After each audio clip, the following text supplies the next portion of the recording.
Welcome to episode 3 in my DIY Valentine's series. In this episode, I'm going to show you how I made my very own Bedazzled Valentine's sign. These two pieces were my point of inspiration and they ranged from $5.99 to $7.99.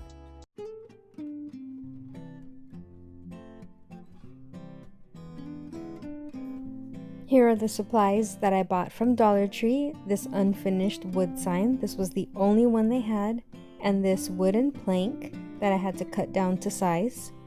Also, I'm going to be using vinyl paper in champagne color. And all the embellishments that I'm going to be using today are from my stock. I've been using them for multiple projects. What I'm doing first is I'm just measuring the length that I need to cover the plank. Next, I'm just trying to color match to see what looks best together. And I have so many options here. I'll be using metallic luster in rose gold to get all of the edges and crevices here. And we're focusing on the top and bottom, not the flat part. I set the sign aside to dry while I wrap the plank in vinyl paper. And it's very easy to work with. You just press it down, making sure that you have no wrinkles. Press and wrap it. Wrap it like a gift. Sorry I go slightly off camera here, but I think you can get the gist.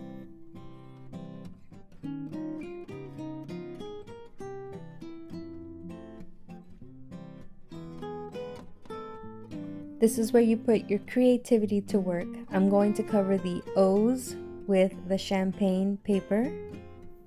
And what I'm going to do is I'm just going to trace the O's onto the paper.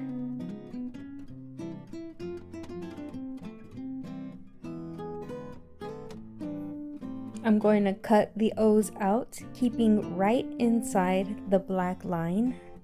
I found that I needed to cover the edges with some more luster. So I went back around the edges just to ensure that if there were any gaps, they wouldn't be visible. It's dry and I'm ready to apply. And it's really not that hard, you just need a steady hand. You might want to use a scraping tool if you have one.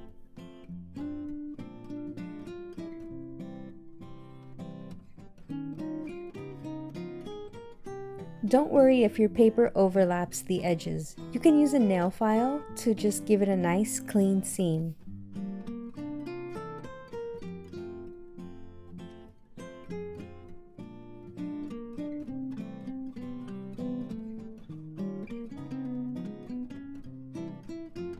Once my edges were nice and smooth, I just went in with a little more luster to touch it up.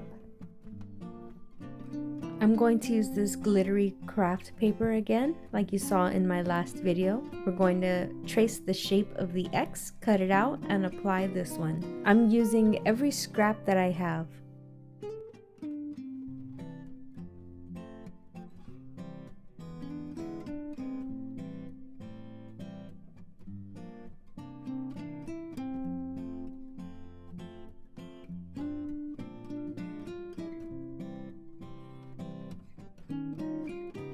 You'll see that I traced some of the O and cut it out, and that's to act as a guide so that I don't cut off too much material.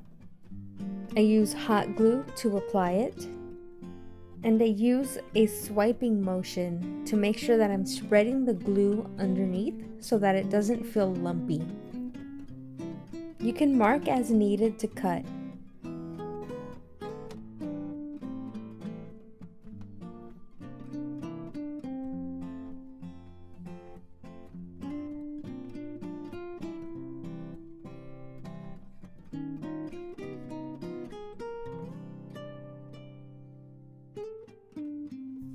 Now it's time to choose embellishments. This is the funnest part. I decided to use a string of beads around the O's, somewhat copying the original. And I could stop here, but oh no, we're extra today.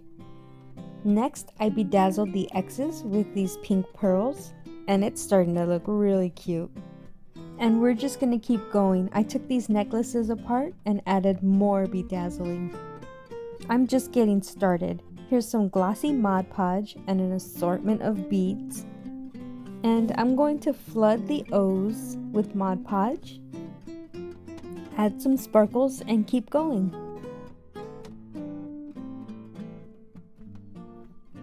I had to play around with it a bit, but this is the best method that I found.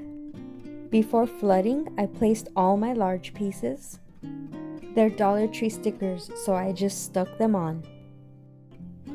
When I was finally happy with the placement, I flooded the O and I just poured the sprinkles on.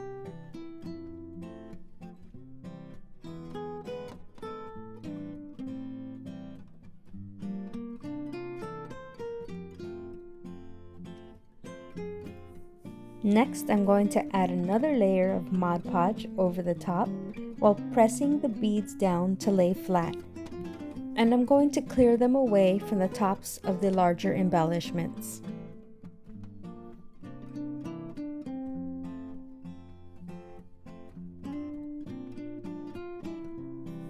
And then I went back and filled in the gaps where needed. Here, I'll apply the third and final layer of Mod Podge.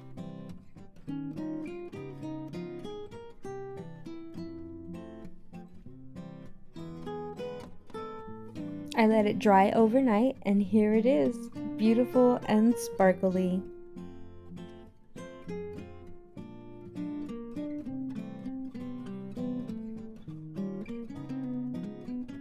The last step was to hot glue it onto the plank that I covered in champagne paper.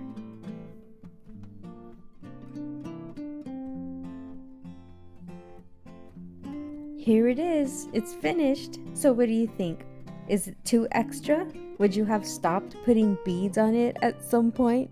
Let me know in the comments below. Thanks for watching. Feels like love, Cupid made a shot straight into my heart.